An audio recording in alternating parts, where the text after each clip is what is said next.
हरे कृष्णा। हरे कृष्णा। आज का हमारा सत्संग श्रीमद् भगवद गीता के 13वें अध्याय का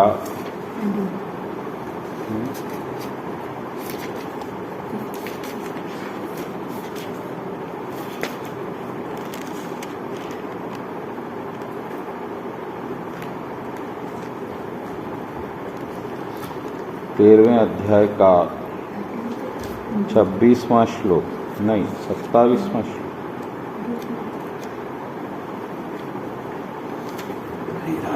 27, 28, 30वां श्लोक।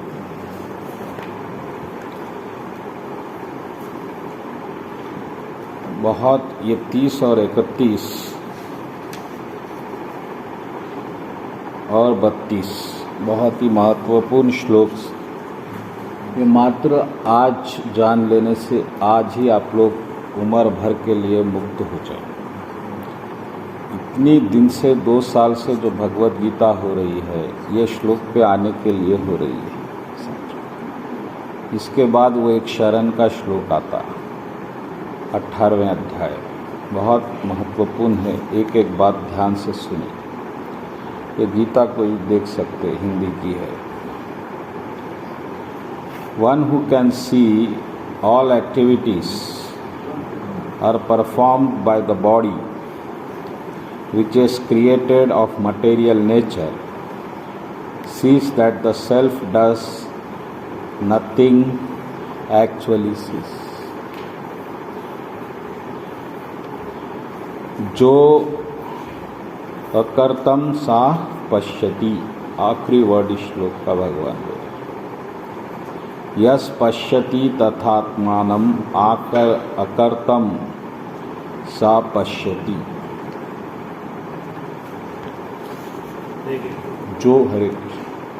जो इस आत्मा को अकर्ता देखता है, वही वास्तव में देखता है। जो ये देखता है कि सभी कार्य प्रकृति के गुणों द्वारा संभव हुए हैं, और जो ये देखता है कि आत्मा अकर्ता है। हमारा पूरा जीवन हम कर रहे हैं, हमको करना है, हम ऐसा करना है, ऐसा नहीं करना है, इसमें जीवन केंद्रित रहता। लेकिन भगवान यहाँ पर बोल रहे हैं कि आत्मा नहीं कर सकता, आत्मा कुछ नहीं कर सकता। इसकी 2 वजह। पहली वजह है कि आत्मा का तत्व प्रेम का तत्व है, और वो प्रेम का तत्व सिर्फ भगवान से ही प्रेम कर सकता, वैसा तत्व है। तो अगर वो इससे हटके कुछ भी कर रहा है तो वो कर ही नहीं सकता। दूसरी बात, आत्मा शरीर में बंधी हुई है, बंधा हुआ आदमी कुछ नहीं कर सकता। तो ये 2 बातों के लिए आप कभी भी मन में बिठाना और इसको देखने का प्रयत्न करना। इसको कैसा देख सकते हैं आप देखिए। आपके शरीर में जब कुछ भी होता तो एक चीज़ ऐसी रहती जो कुछ नहीं करती, वो है कॉन्शियसनेस, चेतना जिसको बोलते हैं। चेतना वैसा ही रहती। ये जो हो रहा है ये इसके ऊपर होता, चेतना के ऊपर। जैसा मैं पिछले वक्त भी उदाहरण दिया कि एक टीवी के स्क्रीन पे पूरे चैनल्स चलते, लेकिन पर्दा कुछ नहीं करता। इसी तरह आत्मा के ऊपर ये सब काम होते, लेकिन आत्मा कुछ नहीं करता। फिर हमको ऐसा क्यों दिखता हम कर रहे हैं, ये प्रश्न। आपको ऐसा क्यों महसूस होता कि मैं बहुत करा, मैं मेहनत करा, तो उसके भी दो वजह हैं। पहली वजह ये है कि आपको चेतना नहीं दिख रही है, आप कॉन्शियसनेस को नहीं देख सकते, महसूस कर सकते, और सिर्फ शरीर को देख सकते। इसीलिए आपको ऐसा दिख रहा है कि आप ही शरीर है, ये शरीर आप है, ऐसा आपको महसूस होता। दूसरी बात, एक ऐसा मीटर फिट करे भगवान जिसको अहंकार बोलते। वो अहंकार यानी वो जो आपको विचार, थॉट्स बनते हैं, तो वहाँ आपको ऐसा फील होता कि मैं कर रहा हूँ। वो बनाया गया है आपको फील कराने के लिए। ये पूरा बॉडी का मैकेनिज्म है, ये बॉडी ऐसा ही नहीं चल रहा है, ये एक मशीन है और इस मशीन को बनाया गया है। ये मशीन को आप ये समझ रहे कि आप ही मशीन है, आप मशीन नहीं है। आप मशीन को चलाने वाला वो पीछे का करंट है। ये एक कन्फ्यूजन है, इसलिए आपको तीसरे अध्याय के 27वें श्लोक पे जाना पड़ता है। और अभी जाइए ताकि आप इसको अच्छा समझें। हाँ, करता हूँ 27 तीसरा अध्याय। हाँ देखो, भगवान कृष्ण बोल रहे हैं आगे सब। द बिविल्डर्ड स्पिरिट सोल यानी कंफ्यूज किया गया है। बिविल्डर यानी कंफ्यूज, और ये कंफ्यूजन के लिए इतना बड़ा कीमत देना पड़ रहा। जो चीज़ आप नहीं है उसको आप समझ के पूरी ज़िंदगी उस पर ताकत लगा रहे हैं, और फिर एक क्षण में मौत आ रही है, सब खत्म। फिर दूसरा शरीर ले रहे हैं, फिर उसको संभालने।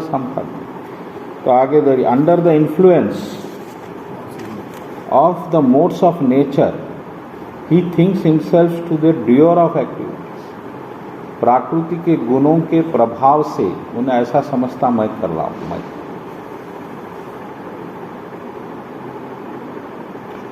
ये मामूली बात नहीं है। जो चीज़ हम कर नहीं रहे हैं उसकी सज़ा भी भुगत रहे आप, क्योंकि जो पुण्य हो रहे वो तो ठीक है, वो तो एंजॉय कर रहे हैं। जो पाप हो रहे हैं उसका परिणाम या तो रोग बन के आ रहा है या चिंता बन के आ रहा है, दुख बन के, और इसके जिम्मेदार आप नहीं हैं। और इसके लिए फिर आपको 18th चैप्टर में 52nd श्लोक पे जाना पड़ेगा। देखो 18वें अध्याय पे चले जाओ। हाँ 61 श्लोक, sorry 61। Situated in everyone, directing the material wandering of life, seated as machine। भगवान बोल दिए इसमें श्लोक में आ रहा, यंत्र रूढ़ानी। यंत्र यानी मशीन। ये मशीन भगवान बनाए, ये मशीन है, ये आप नहीं है, और मशीन आप नहीं चला सकते। ये परेशानी। आप ड्राइविंग सीट पे नहीं हैं, आप पीछे बैठे।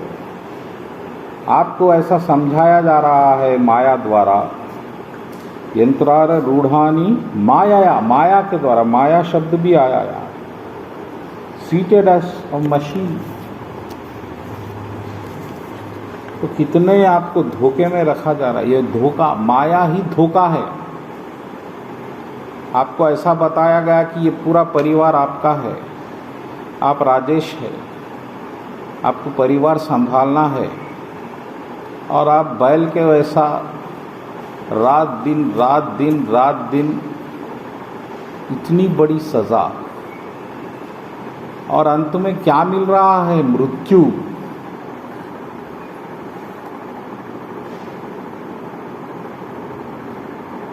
यानी कि इससे मूर्ख कोई हो सकता क्या? बोल दिया। पूरा जीवन आपका एक ऐसे धंधे में लगा जिसमें आपको 1 रुपए का फायदा नहीं है। और धंधे को आप इस तरह से संभाले, उसके लिए पाप करे, पुण्य करे,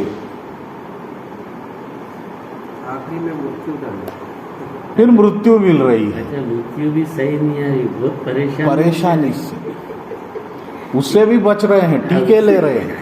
मैं भी टीका ले लिया, क्योंकि जज साहब ऑर्डर दे दिए, जो वकील टीका नहीं लेगा कोर्ट में नहीं आ सकता।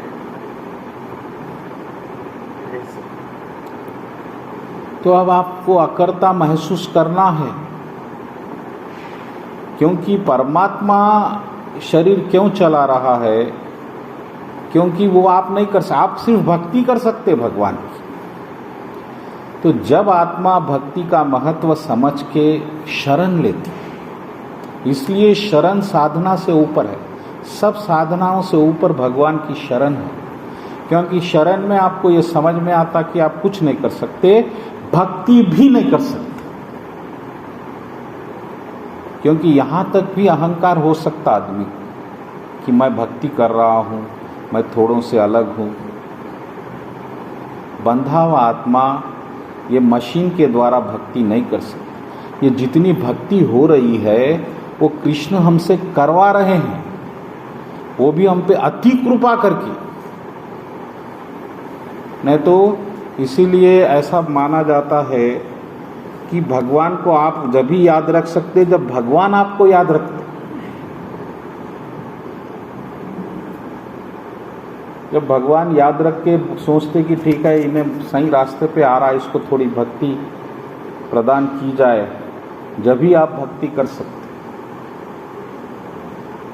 मशीन, जो मशीन आप नहीं चला सकते उससे आप कैसा भक्ति कर सकते, मुझे समझाइए।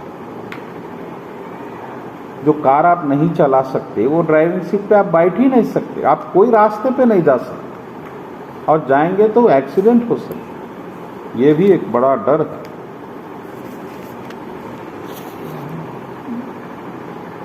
ऐसे बहुत से श्लोक है इसमें जो आते हैं कि आप अकर्ता, आप नहीं कर रहे हैं, नहीं कर रहे हैं। कृष्ण भगवान आपको समझा रहे हैं कि आप जिम्मेदार नहीं है, न पाप के है न पुण्य के है, आप सिर्फ भक्ति कर सकते। इसलिए जो सोल, जो आत्मा शरण में आ जाती है, फिर उन्हें न पाप करती न पुण्य करती, क्योंकि वो कर ही नहीं सकती। ये कन्फ्यूजन है। इसीलिए मैं दान दिया, मैं ज्ञान दिया, ये सब अहंकार है। आप कैसा ज्ञान दे सकते? आपको तो बनाया गया है, आप बने क्या अपने आप दिमाग बनाए अपना, आप बुद्धि बनाए, कुछ नहीं बनाए। फिर वो चीज़ आप कुछ दे रहे हैं तो वो आप नहीं दे सकते। इसीलिए भक्त लोग दान ज़्यादा नहीं करते। प्रभुपाद जी दान दिए नहीं, प्रभुपाद जी दान लिए। भगत क्या दान कर सकता बोलिए? सही।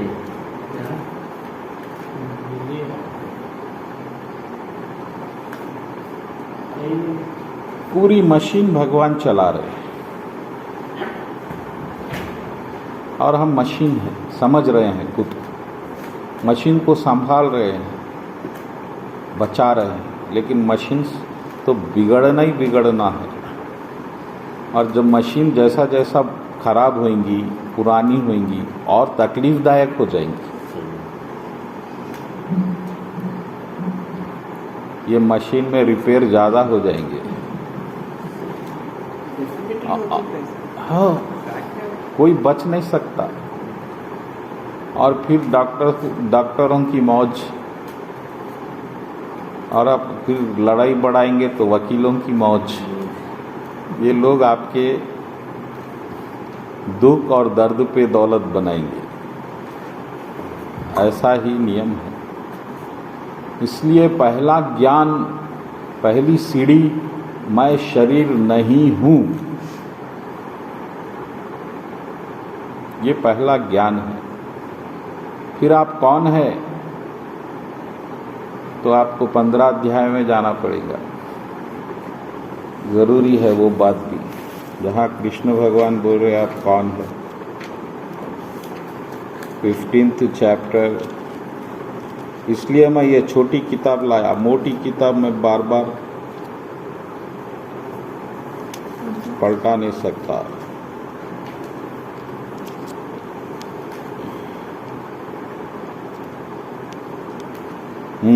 सातवां श्लोक पे आ जाओ।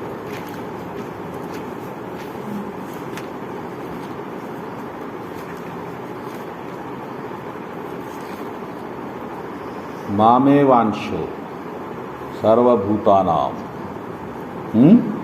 मामे वांशो जीवलोका जीवभूता सनातन। अरे ये मेरा अंश है बोले भगवान, आप लोग मेरा अंश है, मेरे बेटे हैं, मेरी औलाद है। ये है आपका ओरिजिनल डेजिग्नेशन। ये मरने मिटने वाला मशीन नहीं है, हड्डी नसों खून से बना हुआ। ये है आप कौन है। आप मदर का नाम पूछते आप कृष्णा लिखना, फादर बोलते कृष्णा लिख। अगर आप कुछ और लिख रहे बद्रीनारायण सिंह तो समझो आप मशीन में है। आपकी जात खानदान, आपका खानदान ये खानदान नहीं है जो मिट रहा है। इतनी बड़ी बात। और बेटे को बाप के पास जाने से कोई रोक सकता है क्या? उसके लिए दीक्षा चाहिए। बोलिए, इसी क्षण आप जा सकते। इसलिए कृष्ण बोले सब छोड़ो जी, मेरी शरण में आ जाओ, बस यहां से मैं देखता हूं। यहां तक आप लेकर आए जिंदगी कृष्णा को पाने के लिए। इसलिए 18 चैप्टर 66 श्लोका वो तो जाने की ज़रूरत नहीं है, आपको मालूम है। सर्वधर्मान परित्याज्य, सब छोड़ो बोले भगवान। सर्वधर्म, माता का धर्म, पिता का धर्म, गुरु का धर्म, बेटे का धर्म, बीवी का धर्म, हिंदू धर्म छोड़ो। आप हिंदू भी नहीं हैं, आप कृष्ण के डायरेक्ट बेटे हैं। ये एक ही आपकी पहचान है, कृष्ण के भक्त है। वो एक भगवान है, एक आप भक्त है, बस। तीसरी कोई पहचान आपकी नहीं है। आप ये कर ही नहीं सकते।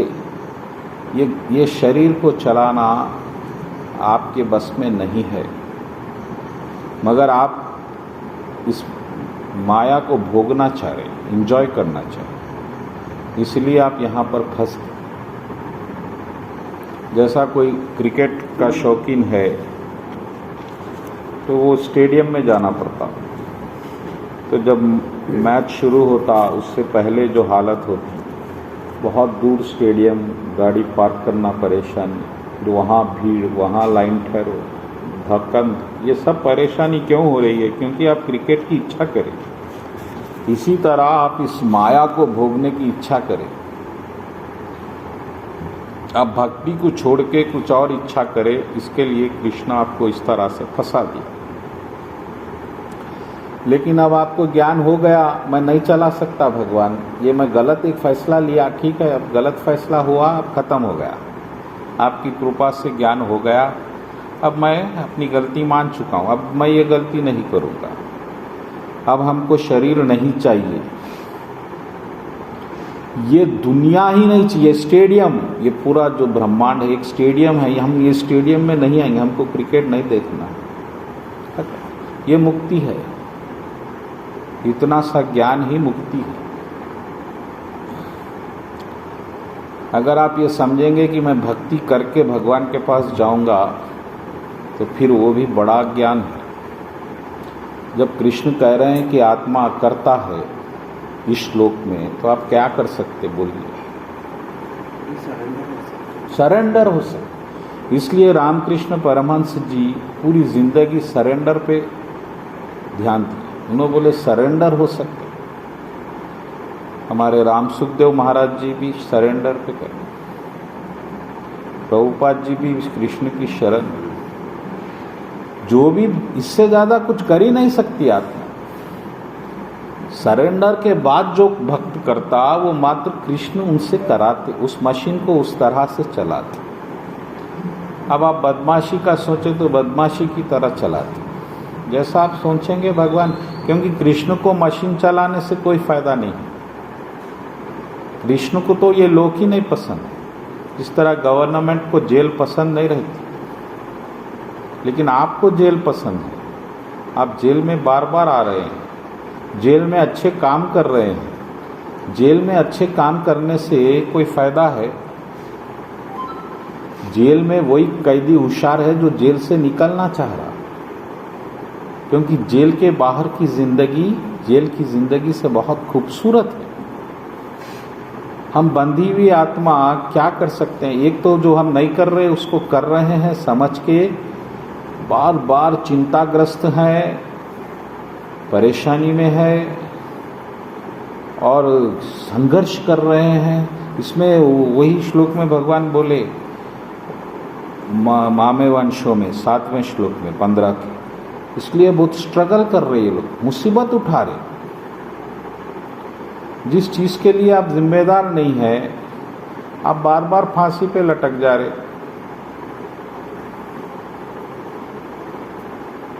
एब्सोल्युटली हम सिर्फ भक्त है, और भक्त है का ये मतलब नहीं है कि आप दिन रात ऐसा मंदिर में बैठ के पूजा करना। आप जिस दिन शरण में जाएंगे, आप जो करेंगे वो पूजा हो जाएगा। आपका मेडिकल काम कर रहे हैं तो मेडिकल काम ही पूजा है, वो कृष्ण का काम है। कबीरदास जी कपड़ा बुनते थे, तो उनको पंडित लोग बोले आप भजन में आते नहीं। तो बोले जो मैं कपड़ा बुन रहा हूँ ना वही भजन है, वो जो आवाज़ आ रही ना वो ढोल है। उसके लिए एक अच्छी पोएम लिखे तो ये पवित्र हो जाता, क्योंकि आपको अब इस माया से कुछ पाना नहीं है। आपका हर काम, आप जहाँ ठहरते वहीं मंदिर बन जाता। इसलिए भगवान अर्जुन को ये नहीं बोल रहे कि आप जल्दी छोड़ो, आप पहले दीक्षा लो, बाल कटाओ, धोती पहनो। भगवान बोल रहे लड़ो जी, लड़ो। ये लड़ना मेरी प्लानिंग है, मेरा काम है। ये देखो मैं पूरा अरेंज कर दिया, पूरा वार हो गया, तुमको मैं खाली मोहरा बना रहा हूँ, लड़ो जीतो। यही भगवान आपसे चाह रहे हैं। आपको कंप्यूटर में रखे, आप कंप्यूटर का काम करो, मेरा काम है ये, कृष्ण का काम। कृष्ण का काम कैसा है वो भी समझिए आप प्रैक्टिकली। ये काम होने से ये कारण बनेगा, कारण पे कारण पे कारण पे कारण कारण। ये कलयुग बढ़ते बढ़ते बढ़ते बढ़ते कलयुग के अंत में भगवान का कल के अवतार होगा। वहाँ तक के लिए ये एक काम बहुत ज़रूरी है, क्योंकि ये काम नहीं होने से वो अवतार नहीं हो सकता। यहाँ पर जुल्म नहीं पड़ा तो वो हीरो की एंट्री नहीं होगी। कृष्ण का काम कैसा है ये? मेरे कंप्यूटर से कृष्ण को, वकालत से कृष्ण को क्या करना है? ये सब कारण बनते बनते बनते बनते बनते कलयुग के अंत में अब जो एक अवतार बचा कल्कि का, वो कारण बनेगा। पाप बढ़ेगा, पुण्य घटेगा। हर एक का काम उतना इम्पोर्टेंस है ये लाइफ में, मच्छर का भी, जानवर का भी, कीड़ों का भी। और ये सब भगवान के काम है। तो आप ये जो माइंड में एक बैठ जाता कि जो मंदिर में रहते वही भक्त लोग है और जो बाहर है वो भक्ति में पीछे है, ये साइकोलॉजी आप निकाल देना। भक्ति के लिए न मंदिर ज़रूरी है न घर ज़रूरी है। भक्ति के लिए आपकी इच्छा ज़रूरी है। भगवान मुझसे भक्ति कराओ, अच्छा तो भगवान भक्ति कराएंगे। आपको माया चाहिए तो माया देंगे, जो चाहिए वो मिलेगा। इसलिए अकर्ता याद रख लो, आप कुछ नहीं कर सकते। अब अगले श्लोक पे जाएंगे। When a sensible man ceases to see different identities which are due to different material bodies, he attains to the Brahmic conception. He sees that beings are expanded everywhere. जब आदमी ज्ञान से ये देखता, सब जीवों को समान देखता, वह ब्रह्म भूत की अवस्था में जाता। ब्रह्म की अवस्था, ब्रह्म क्या है? भगवान तीन विधि से समझे जा सकते। एक तो परमात्मा, एक परब्रह्मा, तीसरा भगवान। परमात्मा यानी आपके हृदय में बैठे हुए हैं, आप बस उनका ध्यान भी करेंगे तो कृष्ण के पास पहुँचेंगे। परब्रह्म क्या है? परब्रह्म एक ऐसा कृष्ण का बॉडी का लाइट है जिसमें आत्मा और परमात्मा फिक्स्ड है, मिक्स है। शंकराचार्य जी की फिलॉसफी जो है, ब्रह्म कुमारी जी की फिलॉसफी यही है कि वो जो लाइट है उसके अंदर एक अंडे की तरह शेल बना जिसमें ये यूनिवर्स बना। लाइट के अंदर, जैसा समुंदर में सीप रहता, सीप के अंदर पानी नहीं रहता, उसी तरह उतने बड़े रोशनी में ये जो यूनिवर्स बना, ये अंधकारमय है। इसमें जो लाइट आ रही है वो भगवान के, वो लाइट का रिफ्लेक्शन है। और जब आप इस शरीर से हटके उस पर ध्यान करते, परब्रह्म, अहम ब्रह्मास्मि बोल के एक मंत्र रहता, मैं ब्रह्म हूँ, तो आप वहाँ पर फिक्स हो जाते और वहाँ फुल आनंद ही आनंद, वहाँ कोई दुख नहीं है, मौत नहीं है। तो ये विवेकानंद स्वामी, रामकृष्ण परमहंस और Brahma Kumari, Shankaracharya, even Muslims philosophy जो है, ये परब्रह्म पे टिकी। वहाँ आत्मा को भी नहीं मानते, वहाँ आत्मा भी नहीं रहेंगी, ना परमात्मा रहेंगे, सब एक है, परब्रह्म।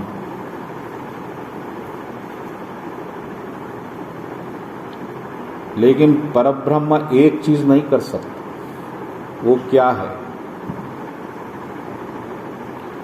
परब्रह्म कृपा नहीं कर सकता। कृष्ण भगवान कृपा कर सकते, परमात्मा कृपा कर सकता। परब्रह्म यानी आप वहां पर रहना, जब तक वहां रहेंगे आप आनंद में रहेंगे। आप जरा वहां से हट गए फिर यहां पर आ जाएंगे। जैसा प्लग, करंट कृपा नहीं कर सकता, आप प्लग लगाना पड़ता। जब तक आप लगाएंगे करंट चलेगा, प्लग हटाएंगे करंट रुक जाएगा।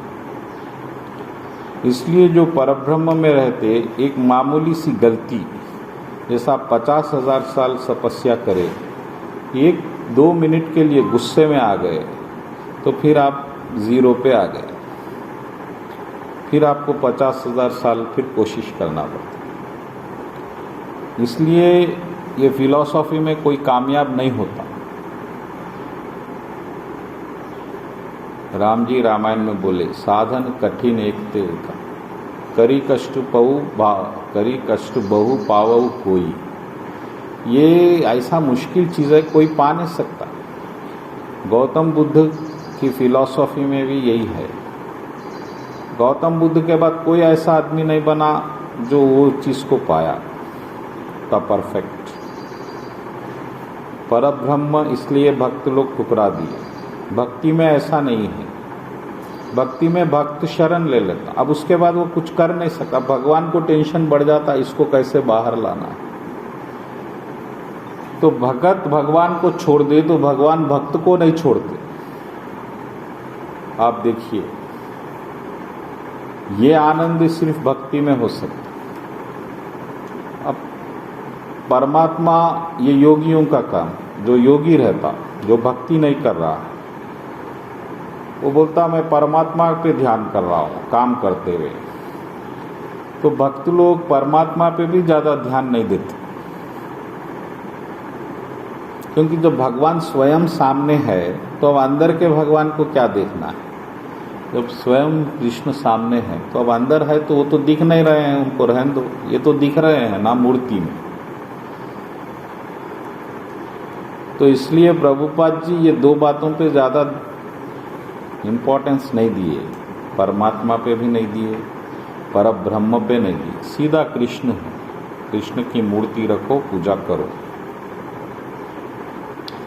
लेकिन परमात्मा मेरे हिसाब से बहुत इम्पॉर्टेंट भी है, क्योंकि आप जब मूर्ति के पास नहीं रहते, बाहर आ जाते, तो फिर परमात्मा ही आपके साथ रह सकता है। और जीवन में ऐसी अवस्थाएं आती जहां आप भक्ति भी नहीं कर सकते, बुढ़ापे में, जब भी आपको परमात्मा ही साथ रह सकता है। तो परमात्मा पे भी ध्यान रखना चाहिए।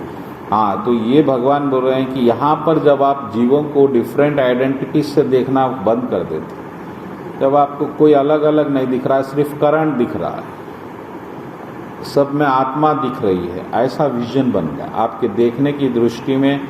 अभी आपको कुछ आइडेंटिटीज दिख रही है कि ये राजेश है, वो दिनेश है, वो श्रवण है, ऐसा। लेकिन जो ब्रह्मभूत में आता तो उसको पीछे का सिर्फ आत्मा दिखती, और आत्मा सब में एक ही है, वो मच्छर हो, चिमटी हो, आदमी हो, पक्षी हो, मच्छी हो। तो जब आपको सिर्फ आत्मा दिख रही है, शरीर नहीं दिख रहा है, तो समझो आप ब्रह्म परब्रह्म में आ गए। जब वेदव्यास जी के बेटे सुखदेव महाराज, जब बच्चियां उनको देखकर कपड़े नहीं पहनी, वेदव्यास जी को देखकर कपड़े पहन ली जो नहा रही थी, तो बच्चियां बोली कि आपके बेटे ब्रह्म में स्थित है। उनको बच्चा नहीं दिखते, उनको आत्मा दिखती, आपको दिखता बच्ची, इसलिए आपसे हमको पर्दा करना पड़ा। तो इस तरह से विषय, जैसा दक्ष महाराज जब आए थे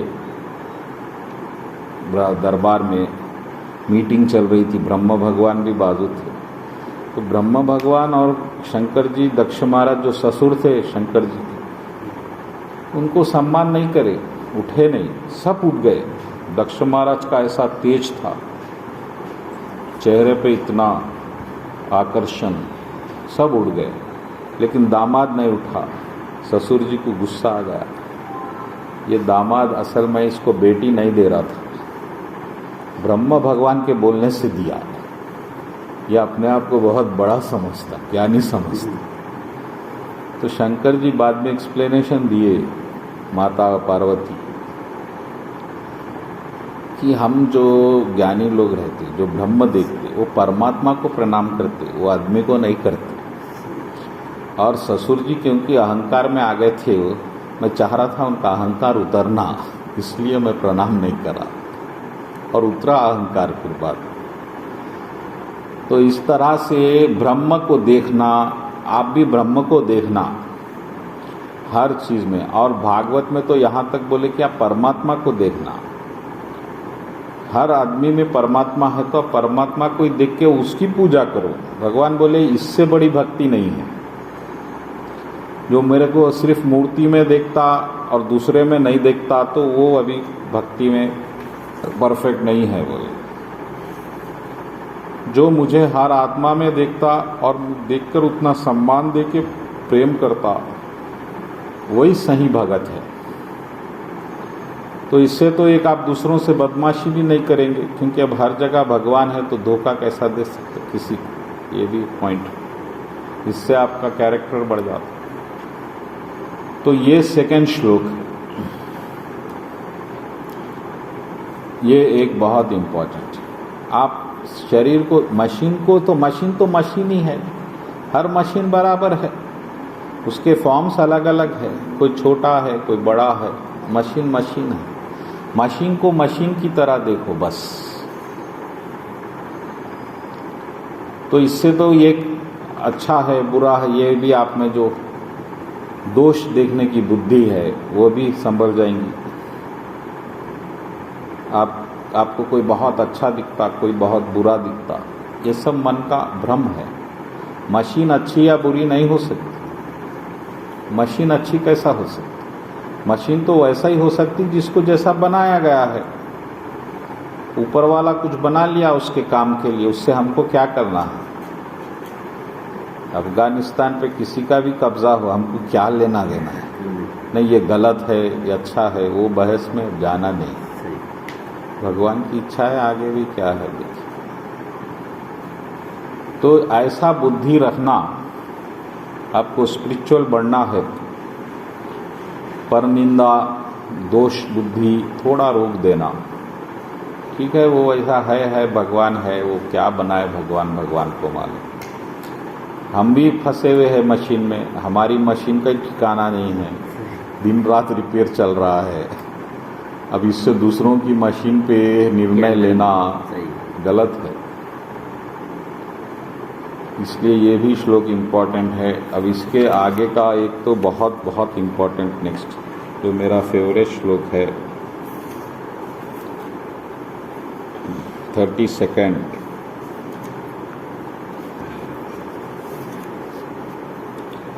इस श्लोक को समझ गए, इसी क्षण, यही मिनट आप मुक्त हो गए। इसके बाद आपको मुक्ति के लिए तो कुछ करना नहीं है, भक्ति के लिए करना हो सकता है। Those with the vision of eternity can see that soul is transcendental, eternal and beyond the material nature. Despite contact with the material body, O Arjuna, the soul neither does anything nor intends it. आखिरी word देखो श्लोक का, ना करोति ना लिप्यति। ये बहुत ना लिप्यति वर्ड बहुत इम्पोर्टेंट है। जो ये देखता है कि आत्मा अनादि है, अमर है, सनातन है, और शरीर से मिलने के बावजूद, डिस्पाइट वर्ड आया, इसको समझिए। डिस्पाइट यानी हम तो फंस गए और हम ये समझ रहे कि हम फंसने से अशुद्ध हो गए। भगवान वो डाउट क्लियर कर दे रहे। डिस्पाइट, शरीर में रहने के बावजूद ना आत्मा कुछ करी ना अशुद्ध हुई।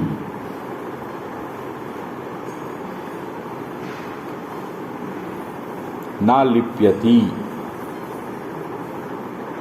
आप अपवित्र भी नहीं हुई आज तक आत्मा, यानी आप उतने ही पवित्र है जितने भक्त प्रहलाद जी है, जितने शंकराचार्य जी है, जितने प्रभुपाद जी है, जितने कोई पापी है। क्योंकि ना कोई पापी ना पुण्य आत्मा को नहीं छू सकता, करंट चैनल को नहीं छू सकता।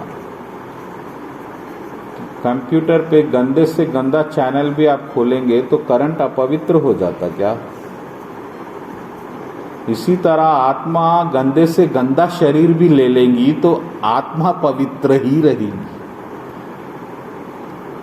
और आत्मा बड़े से बड़ा पुण्य भी करेंगी तो क्या अच्छी हो जाएगी? उसको अच्छी होने की जरूरत नहीं है, बुरी होने की जरूरत नहीं है। अगर आप संस्कार चैनल भी लगाने से करंट पवित्र हो जाएगा, करंट पहले से ही पवित्र है। करंट को पवित्र होने की जरूरत नहीं है। हम पवित्र होने के चक्र में पूरा जीवन लगा दिए कि हम प्योर बन जाएंगे, अच्छे बन जाएंगे, भगत बन जाएंगे। भगत बनने की जरूरत नहीं है। भगत आप है, आप कृष्ण बोल रहे हैं आप मेरे हैं, मेरे अंश है। अभी देखिए अब करना क्या है, अब कृष्ण के साथ रहना है, सीधी सी बात है। इसमें क्या रुकावट आ सकती है? एक डाउट जो है हमारे मन में था इतने सालों से, क्या हम अपवित्र है, हमको अभी प्यूरिटी लाना है, स्पिरिचुअल डेवलपमेंट के लिए माइंड को कुछ बनाना है, कुछ नहीं करना है। आपको मानना है, मानना। आप नहीं मान रहे हैं खुद को। आपके माइंड में अनंत जन्मों से बिठा दिया गया है पवित्र कौन है, वो जो टीवी पे आ रहे हैं ड्रेस पहन के, वो महाराज पवित्र है, हम नहीं हैं। ऐसा नहीं है। जो कृष्ण कृपा कर दिए वो पवित्र है, बस। जिसको ये ज्ञान मिल गया वो पवित्र है, बाकी सब अपवित्र है। आत्मा दूषित हो ना लिप्यति। लिप्यति इंपॉर्टेंट है। आपको हर प्रवचन में ये बार बार महाराज समझाते कि आप मैले हो गए हैं, आपका मन आत्मा गंदी हो गई है, आपको पवित्र करना है। कृष्ण बोल रहे कुछ करना नहीं है, कर ही नहीं सकते आप। आप धर्म छोड़ो, मेरी शरण लो, आप, मैं करूंगा आप जो करना है। और एक अगले चैप्टर में फर्स्ट में एक श्लोक आने वाला है, उसमें तो ये भी जरूरत नहीं है आपको। उसमें भगवान बोल रहे हैं कि neither disturb nor do anything at the time of creation and resolution. जब दुनिया बनती बिगड़ती उसको कोई ताल्लुक ही नहीं रहता। जैसा शराबी नशे में सो गया तो उसको दुनिया में इज्जत से कोई ताल्लुक नहीं है, उसको रोड से ताल्लुक नहीं है, वो कहाँ सो रहा है गंदे नाली में, उसको ताल्लुक नहीं है, वो मस्त अपना है। इसी तरह जो आत्मा परमात्मा में आ जाता, उसको ये शरीर मिल रहा है नहीं मिल रहा है, इससे मुक्ति है, वो गोलोक धाम है, वो वृंदावन है, वो वैकुंठ है, इससे कोई ताल्लुक नहीं है। आप अपने आप में परफेक्ट है। इतने करोड़ जन्म लेने के बाद भी आपकी आत्मा को कोई शरीर की गंदगी नहीं छू सकी। अब क्या डरने की, माया से आपको डरने की आवश्यकता क्या है? माया तो कृष्ण की दासी है, कृष्ण की है, आपको कैसा सता सकती? आप तो कृष्ण के हैं। ऐसा जब ज्ञान आ जाता तो आप भक्ति शांति से कर सकते, बिना डाउट्स के। और वो भक्ति से डायरेक्ट करंट लगता जब कृष्ण, आपको ऐसा नहीं दिखता कि अभी आप में कुछ कमी है। मगर ये कोई अहंकार की बात नहीं है, क्योंकि अहंकार तो हम कर ही नहीं सकते। जब हम मशीन ही नहीं चला सकते, बंधे हुए आत्मा क्या अहंकार कर सकता? वो तो कृपा पे डिपेंड है। कृष्ण की कृपा पे डिपेंड रहने वाला अहंकार कैसा करेगा? और अहंकार करेगा तो कृष्ण कृपा बंद कर देंगे, फिर आप जीरो पे आ जाएंगे। तो ना करोति ना लिप्यति। और अगर आप गहराई में समझेंगे तो एक मानो में तो आप इस शरीर को चला रहे हैं।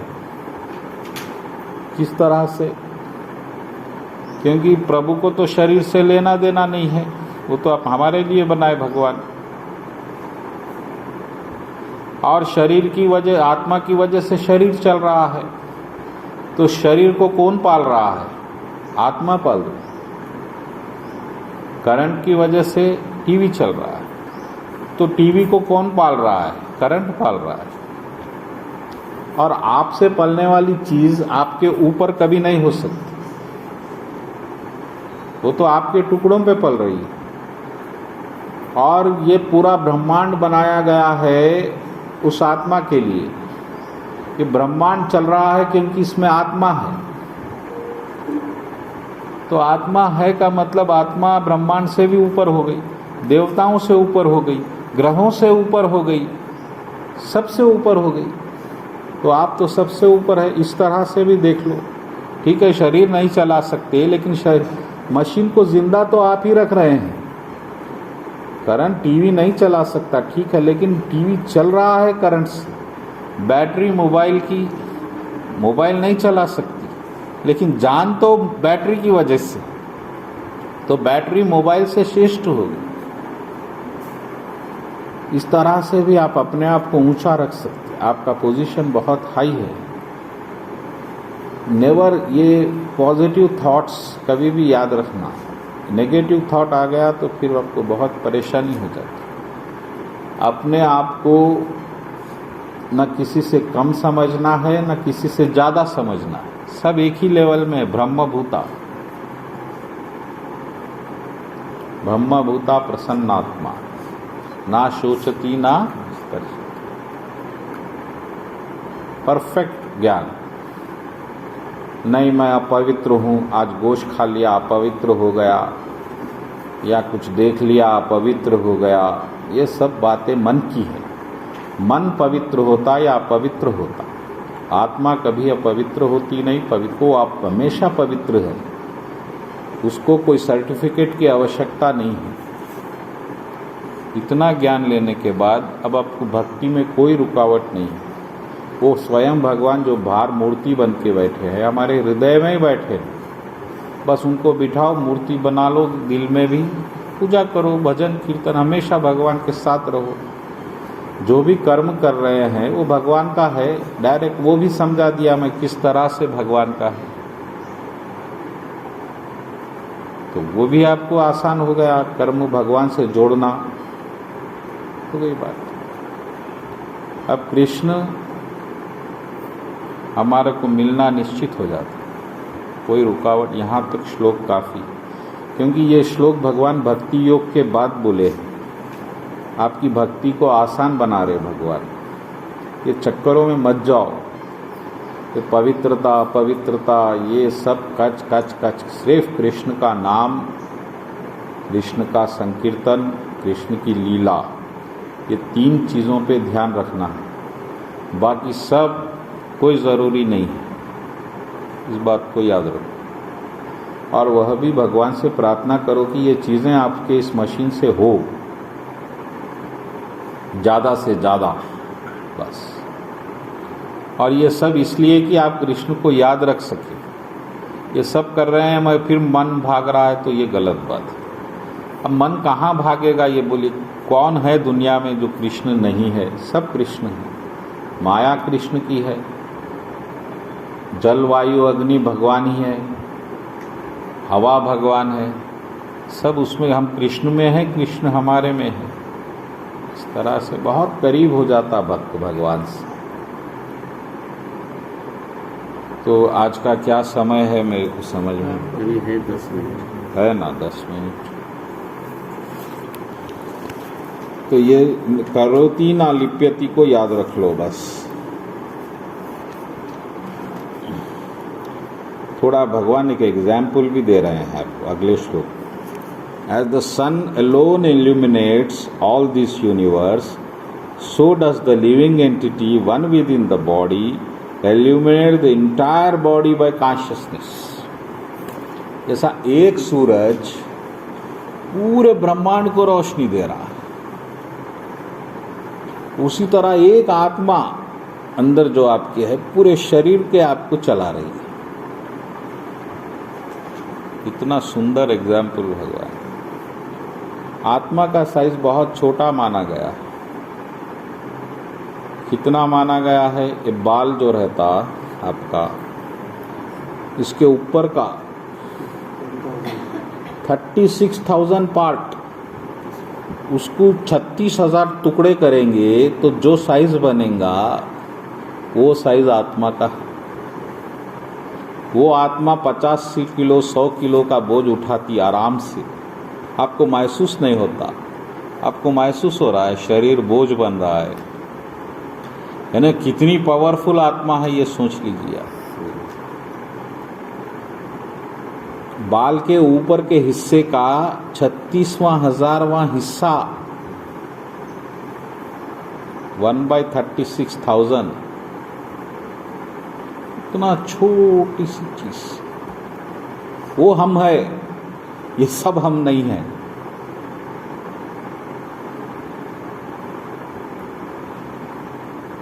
तो भगवान बोल रहे जैसा सूर्य पूरे ब्रह्मांड को रोशनी दे रहा है, आत्मा पूरे शरीर में आपकी चेतना दे रही है।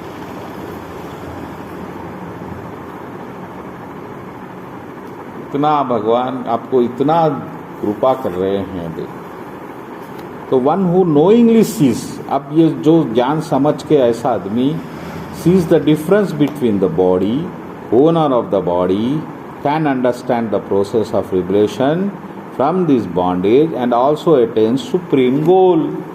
जो ज्ञानी ज्ञान के द्वारा इस शरीर को, शरीर के ओनर को, क्षेत्रज्ञ को और मुक्ति के रास्ते को समझता, उन्हें भी मुक्त हो जाता, परम सिद्धि को प्राप्त कर ले। ये मुक्ति है।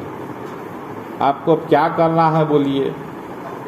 आपको कोई मिटा नहीं सकते। आप पवित्र के पवित्र ही रहे, आपको पवित्र बनने की ज़रूरत नहीं है। कृष्ण दिल में ही है, उनके साथ रहना है। आपको इस वक्त स्पिरिचुअल टेंशन भी क्या है बोलिए? मटेरियल तो सवाल ही नहीं, वो तो हमारा है ही नहीं। वो तो शरीर की बात है, वो हमारे कुछ लेना देना नहीं। इसमें यहाँ के बाद आपको कोई डाउट नहीं होना चाहिए, स्पिरिचुअलिज्म में भी। और इसमें हमारी उपलब्धि ये है कि हम कृपा पे जिएंगे। अब तक हम कर्म पे, कर्मफल पे डिपेंड थे। अब हमको समझ गया है कर्मफल ये सब कृष्ण का खेल है, कुछ नहीं। कृष्ण की कृपा है तो सब है, कृष्ण की कृपा नहीं है तो कुछ नहीं। ये इतना ज्ञान हो गया तो आदमी फल की जगह, धन की जगह कृपा पे ज़्यादा डिपेंड है। वरना आदमी धन पे ज़्यादा डिपेंड हो जाता, कृपा से भी ज़्यादा धन पे डिपेंड है। वो बुढ़ापे के लिए इंतज़ाम करता, इंश्योरेंस करता, क्या क्या करता आदमी, लेकिन सिर्फ कृष्ण की कृपा काम आने वाली है, बाकी सब कुछ नहीं। इस बात को याद रख लो। कृपा है तो आप इंश्योर्ड है, कृपा नहीं है तो इंश्योरेंस रहते हुए भी श्योर नहीं है। सही। इंश्योरेंस वाले भी पैसे को सताएंगे आप सही। देने। इस बात को याद रखो। अभी आज ये चैप्टर ख़त्म ही कर देंगे। हो गया समझ? हो गया ना? हाँ हो गया, ठीक है। चलिए, तो अगले श्लोक में भगवान 3 गुणों के बारे में बताएंगे जो मशीन चलती है। 3 टाइप के parts, goodness, passion, ignorance. Goodness का मतलब है अच्छाई, पैशन का मतलब है फ़ायदा, और इग्नोरेंस का मतलब है नशा। यही 3 टाइप के मशीनों में आप फंस जाते। कभी नशे में फंस जाते तो आप कोई अच्छाई करने वाले और फ़ायदे बिजनेसमैन वाले अच्छे लोग दिखते, क्या डेवलप हो रहे। कभी फ़ायदे में फंस जाते, बिजनेस में, यानी कि बिजनेस यानी नौकरी वोकरी जो भी धन कमा रहे, तो इन लोगों को ऐसा दिखता है कि ये गुडनेस वाले कितने अच्छे हैं, जो सब कुछ त्याग के अच्छाई पे जी रहे। लेकिन कभी गुडनेस में आप आ जाते इसके लिए, फिर गुडनेस में धन नहीं मिलता, दरिद्रता रहती, पैसे को पैसे, ये क्या अच्छा ही है, उससे तो वो अच्छा था। तो इस तरह से ये 3 टाइप में आप घूमते रहते, या तो कभी यहाँ पर अच्छाई में, या फ़ायदे में, या नशे में। ये कैसा चलता मशीन, ये अगले चैप्टर में कृष्ण बताएगी। ये मशीन 3 टाइप के मशीन से कैसा चलती, इसमें रहने से कहाँ जाती, कैसा जन्म मिलता, कैसा क्या होता। और उसके आखिर में भगवान बोलेंगे एक बात कि मशीन से हटी जाना किसको बोलते हैं, ख़त्म हो। पहले तो समझा देंगे मशीन के अंजाम क्या है, फिर बोलेंगे मशीन से हटने का रास्ता भी देख लो, खत्म। बोलो कृष्ण कन्हैया लाल जी।